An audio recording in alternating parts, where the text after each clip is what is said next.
Hej, jeg hedder Michael, og undskyld jeg forstyrrer. Jeg har lavet de her portrættegninger i mange år, og det vil jeg gerne have lidt ud i verden. Så det er portrætter med citater, der kan måske bruges til et eller andet, eller måske man kan få et lille godt grin ud af. De er charmerende, jeg synes, de er sjove, og de er sådan lune, synes jeg. Altså, man bliver glad at se på dem. Ja, de er jo layoutet, nogle af dem, som plakater, hvor at citaterne er trykt på, og hvor at de er sat ind på sådan en baggrund, der ligner sådan noget gammelt forvitret papir. Jeg har en tanke om, at jeg har sådan med 12 stykker for eksempel, man kan købe en lille bund, så har man lidt til enhver lejlighed, der er lidt citater, der passer til forskellige lejligheder, man nu skal til. Ja, det bliver jo rigtig spændende at se nogle af dine plakater ude i nogle butikker. Hvordan kan de kontakte dig, hvis de er interesseret i at have det til salg?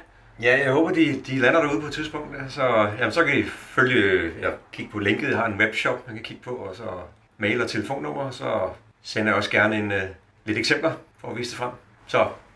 Så jeg håber på at høre fra nogen derude.